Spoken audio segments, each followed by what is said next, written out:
back when I was in college and a little bit after college, I would like go out every Friday and Saturday night, how you're supposed to do in college and after college. And obviously I would drink there. And drinking, it makes you feel a little bit less on edge. So it's easier to like talk to new people. But you can have that same level of confidence when you're not drinking.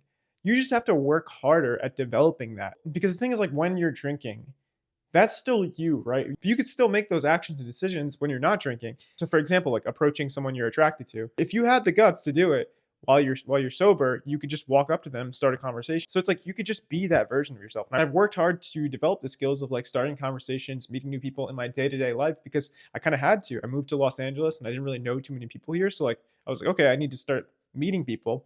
And I just happen to like the people who I meet during the day more than the people that I meet like at a bar, right? You can just be like, okay, I'm going to be someone who's going to develop the skills to be able to talk to people anywhere. So I don't have to rely on alcohol to do that. And I'm not saying to never drink. What I'm saying is don't rely on alcohol to develop the skills that you should be able to sober.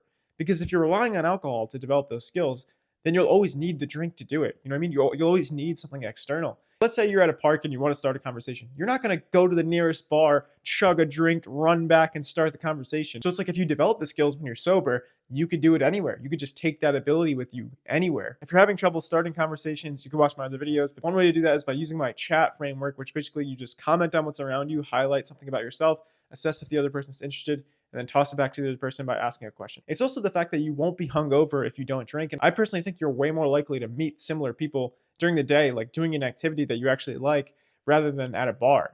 Because going to the bar, yeah, it's fun. Of course, that's why people do it. It's because it's pretty fun.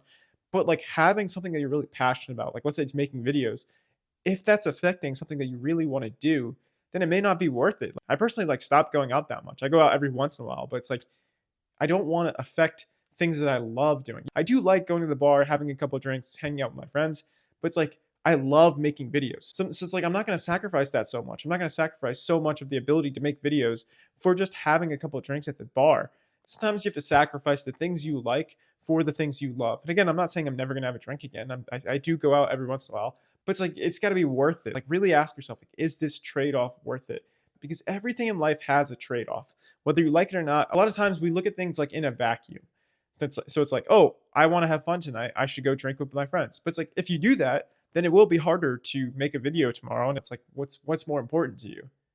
And if it is making videos and that's more important to you, then it might be smart to limit going out, or like you could find some sort of compromise that helps you with both. Like you go out and you have one drink, or you go out and you don't drink, which is like totally normal. I've done that before. It's only fun for like the first hour because once everyone's like pretty drunk and you're sober, everyone gets pretty annoying. I'm making this video because I wish I knew this sooner. And if I just like didn't really go out much, like let's say I only went out like once a month, the majority of the time you'd be kind of bored and you could fill up that time with doing something that's more fulfilling. So for me, it would have been making videos. Like I wish I was making these from the start of college so up until now because I'd have way more experience doing this. So it's like you don't want to sacrifice those things and you don't want to rely on drinking for your confidence. And that's why a lot of people are quitting. Like there's so many people, there's a whole new like sober culture going on. And it's pretty big in Los Angeles, which I'm appreciative of. You don't have to drink. You could just like still have fun without going out.